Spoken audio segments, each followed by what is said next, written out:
है, एक बार एक नदी के पास हाथियों का एक बहुत बड़ा झुंड रहता था। वह नदी के पास खेलते थे, खाते थे, सोते थे और मस्ती भी किया करते थे। आसपास के इलाकों में हरी घास और फलों के पेड़ थे जो हाथियों के लिए भोजन परोसते थे। हालांकि जब गर्मी का मौसम आया तो नदी सूख गई थी। अब कोई फल या फिर हरी भरी घास नहीं बची थी। सभी हाथी अपने झुंड के राजा के पास पहुँचे और रोने लगे। उन्होंने अपने राजा से विनती की और उन्हें बताया कि नदी में पानी नहीं बचा है। हमारे बच्चे मौत और भूख का सामना कर रहे हैं। अगर हम यहाँ से नहीं हटे तो निश्चित तौर पर हम सब मर जाएंगे। राजा ने उत्तर दिया, मैं एक ऐसी जगह जानता हूँ जहाँ बहुत सारा पानी है। हम सब वहाँ अपनी प्यास बुझा सकते हैं। अगली सुबह हाथियों ने अपनी यात्रा शुरू की। 5 दिन और 5 रात की यात्रा के बाद आखिरकार हाथी अपनी जगह पर पहुँच गए। जैसे कि उम्मीद थी, वहाँ एक बड़ी सी झील थी जिसमें बहुत सारा पानी था। हालांकि झील के किनारे बड़ी संख्या में होल्स यानी कि गड्ढे थे। ये होल्स उन खरगोशों के परिवार के थे जो खुशी खुशी रहते थे वहाँ। खूब पानी देखकर हाथी उछल पड़े और खुशी से एक दूसरे को बधाइयाँ देने लगे।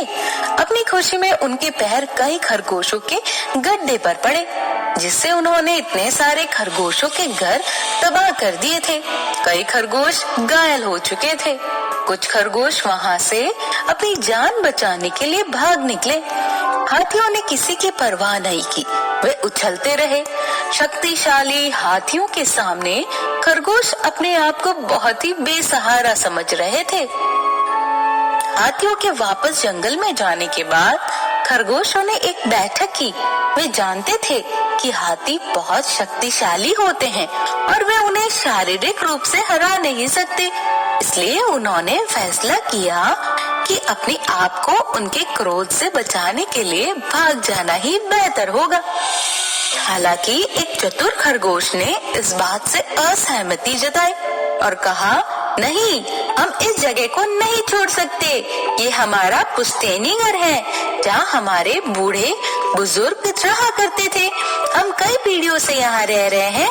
हमें उन हाथियों को हमेशा के लिए यहाँ से निकालने के लिए कोई योजना सोचनी चाहिए।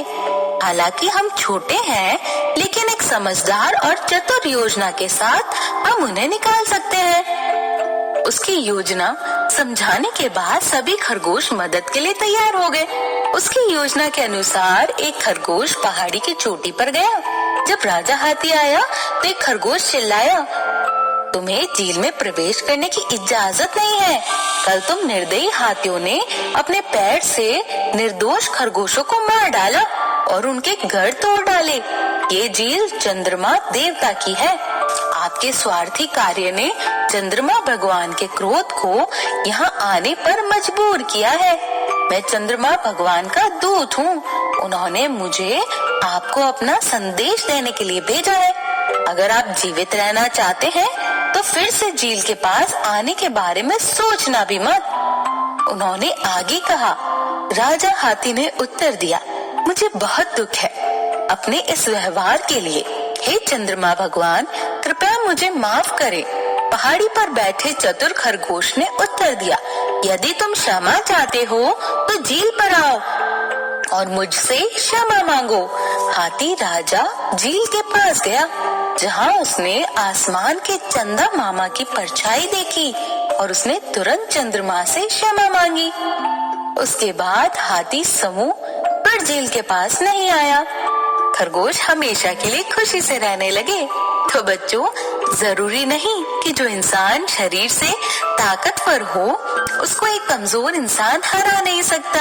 अपने दिमाग के इस्तेमाल करके हमेशा से ताकत को हराया गया है और ये कहानी भी हमें यही